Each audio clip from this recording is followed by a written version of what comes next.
Hi friends, నేనైతే హైదరాబాద్కి వచ్చే కొత్తలో అయితే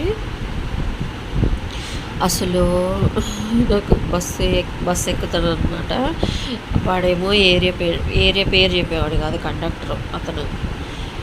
అదేమో ముందుకు వెళ్ళిపోయేది. ఏ ఏరియా అంటే నేను దిగాల్సిందేమో బేగంపేట అయితే అదేమో ఇటో వెళ్ళిపోయేది.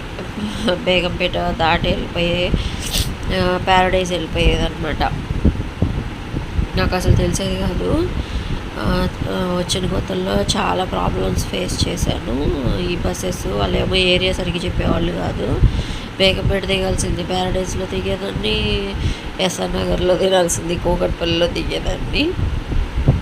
ఏరియా పేరు చెప్పేవాళ్ళు కాదు సరిగ్గా.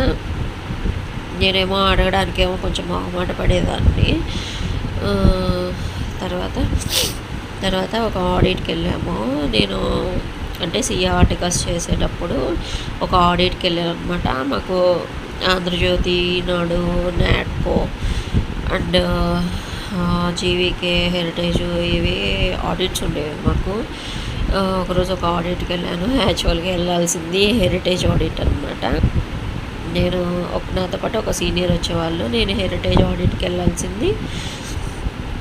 నాకేం తెలుసు, మా సార్ ఏం చెప్పారంటే ముందు రోజు కాల్ చేసి అమ్మ ఆడిట్ ఉంది, స్టోర్ ఆడిట్ ఉంది అని చెప్పారు. స్టోర్ ఆడిట్ ఉంది, ఆయన హెరిటేజ్ అన్నాడు.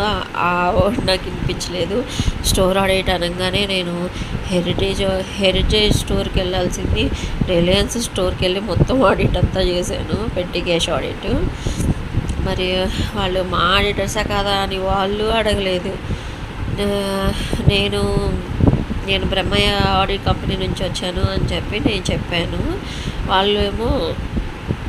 వాళ్ళు కూడా అడగలేదు ఇది రిలయన్స్ స్టోర్ మేడం మీరు కాదు ఆడిటర్స్ అని కూడా చెప్పలేదు. నేను అదే స్టోర్ ఏమో అనుకొని నేను ఆడిట్ మొత్తం చేసేసిన తర్వాత మా సీనియర్ కాల్ చేసి ఎక్కడున్నా నువ్వు ఇంకా రాలేదు, ఆడిట్ కంప్లీట్ అయిపోయింది అన్నాడు. ఇంకా అప్పుడు తొందరగా స్టార్ట్ అయిపోయి అక్కడ హెరిటేజ్ స్టోర్కి వెళ్ళిపోయాను.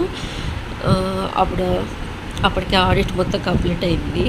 అప్పుడు మా సీనియర్ అందరికీ చెప్పాడంట, ఈ అమ్మాయి రిలయన్స్ స్టోర్కి హెరిటేజ్ స్టోర్కి రమ్మంటే రిలయన్స్ స్టోర్కి వెళ్ళి మొత్తం ఆడిట్ మొత్తం చేసేసింది అని చెప్పి.